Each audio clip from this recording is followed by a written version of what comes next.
पाठ 3 रुचियों का ज्ञान भान।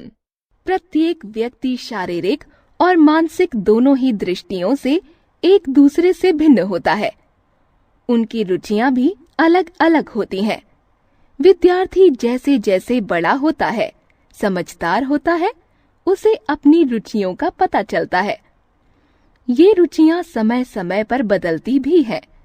इस पाठ में लाल कृष्ण आडवाणी जी ने अपने पुस्तक पढ़ने के शौक और अन्य रुचियों के बारे में बताते हुए अपने बचपन की मौज मस्ती के बारे में भी बताया है।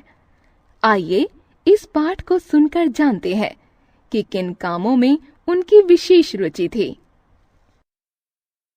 कई प्रतिभाशाली विद्यार्थी विज्ञान और गणित में ऊंचे अंक प्राप्त करते हैं, इसलिए वे सोचते हैं कि ऊंचे अंक दिलाने वाले इन विषयों में उनकी रुचि है, परंतु यह वास्तव में सच नहीं है।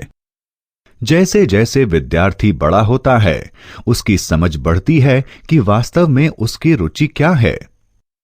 मेरे मामले में अपने कॉलेज के वर्षों में मुझे पता चला कि मुझे अंग्रेजी साहित्य में अधिक रुचि है। सन 1942 में जब मैंने हैदराबाद सिंध के दयाराम गिदुमल कॉलेज में प्रवेश किया, भारत छोड़ो आंदोलन शुरू हो चुका था। शहर में स्थिति अशांत होने के कारण कॉलेज मुश्किल से ही सुचारू रूप से चल पाया और अधिकांश विद्यार्थी इधर उधर घूमते रहते थे। मैं अपना अधिकांश समय कॉलेज लाइब्रेरी में व्यतीत करता था और जिस पुस्तक को पढ़ने का मन करता उसे भुक्खड़ की तरह पढ़ डालता था। यही पुस्तकों से मेरा जीवन भर चलने वाला प्रेम अंकुरित हुआ। मैंने 19वीं शताब्दी के वैज्ञानिक गल्प के प्रसिद्ध फ्रेंच लेखक जूल्स वर्न के सारे उपन्यास पढ़े। Journey to the centre of the earth, 20,000 leagues under the sea, around the world in 80 days आदि। ये उपन्यास उन तकनीकी आविष्कारों का वर्णन करने में काफी भविष्यदर्शी और सही थे जो कई दशकों बाद अस्तित्व में आए।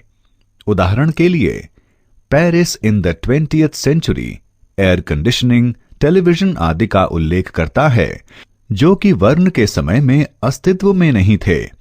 इसी प्रकार उपन्यास from the earth to the moon 3 अंतरिक्ष यात्रियों के फ्लोरिडा से अंतरिक्ष के लिए रवाना किए जाने और उनके समुद्र पर उतर पृथ्वी पर लौटने का वर्णन करता है, जो अब 1969 की अपोलो 11 की यात्रा का लगभग पूर्व प्रदर्शन जान पड़ता है। कॉलेज की लाइब्रेरी में ही मैंने जो उपन्यास उन दिनों पढ़े थे, उनमें से बहुत से उपन्यासों पर फिल्में बन चुकी थीं और बाद के वर्षों में उन्हें देखने का कोई अवसर मैं छोड़ता न था। मैं स्कूल में भी पुस्तकें पढ़ा करता था, परंतु उस समय मुझे सबसे ज्यादा शौक क्रिकेट का था। मैं कोई असाधारण खिलाड़ी नहीं था, परंतु AFS तलियार खान की टेस्ट क्रिकेट, रणजी ट्रॉफी और हिंदू, मुस्लिम, पारसी, यूरोपियन एवं शेष 11 के बीच मुंबई में होने वाले अत्यंत लोकप्रिय पंचकोणीय मैचों की रेडियो कमेंट्री बड़े चाव से सुना करता था। इस पंचकोणीय टूर्नामेंट में हर वर्ष फाइनल मैच निरपवाद रूप से हिंदू और मुस्लिम टीमों के बीच ही होता था और वह उसी उत्तेजना एवं लगन से खेला जाता था जैसे इन दिनों हम भारत और पाकिस्तान की टीमों को टेस्ट या एक दिवसीय क्रिकेट मैच खेलते हुए देखते हैं।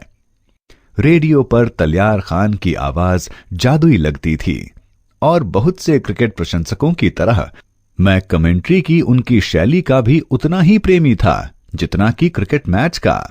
मैं अक्सर उनके द्वारा दिए गए खेल के विवरण और विश्लेषण की नकल करके अपने दोस्तों का मनोरंजन किया करता था। मुझे याद है कि मैंने एक ही बार स्कूल से भागकर कोई शौक पूरा किया था।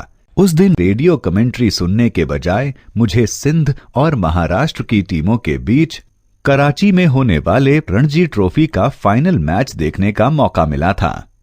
महाराष्ट्र टीम के कप्तान DB देवधर थे जो 100 वर्ष तक जिए।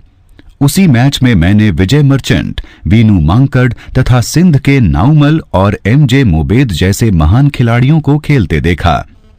मैं स्कूल में एक शरारती विद्यार्थी नहीं था, परंतु जब वर्ष 1943 में हम हैदराबाद में थे, तब अपनी दादी माँ के साथ एक शरारत की थी।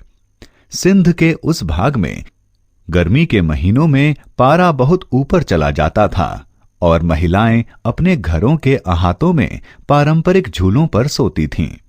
मुझे याद है कि एक बार तापमान 119 फ़ारेनहाइट तक पहुंच गया था।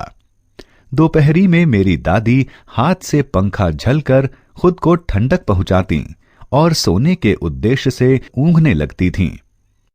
उस दिन वह सोने ही वाली थीं कि मैंने चुपके से पंखा उनके हाथ से छुड़ा लिया और उसके स्थान पर उनके हाथ में एक दातून पकड़ा दी। उनका हाथ पहले की तरह चलता रहा, परंतु अब उन्हें ठंडक नहीं मिल रही थी। वह अचानक जाग गईं और मेरी शरारत पकड़ी गई। उस दिन वह मुझसे बहुत नाराज हुईं। अपना कृत्य मुझे खुद बुरा लगा और ऐसी शरारत मैंने दोबारा किसी के साथ नहीं की। स्कूल जाना मुझे कभी उबाऊ नहीं लगा, इसलिए मैं उस प्रकार का विद्यार्थी नहीं था जो किसी अनपेक्षित छुट्टी की वजह से स्कूल बंद हो जाने पर खुशी से नाच उठते हैं।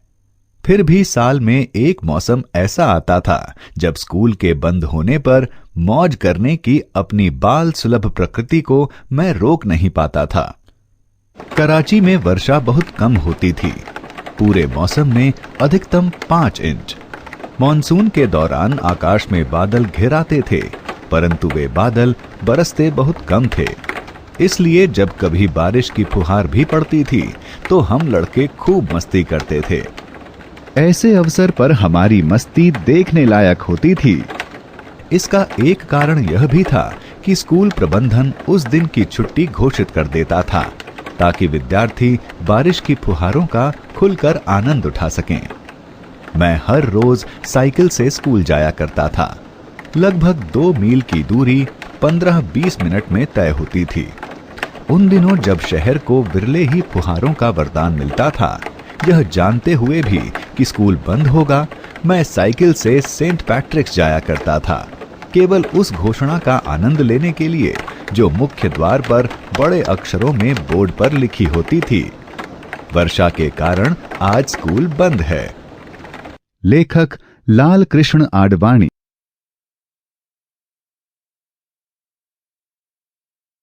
दिए गए शब्द कौन सी संज्ञा है? जातिवाचक, व्यक्तिवाचक या भाववाचक?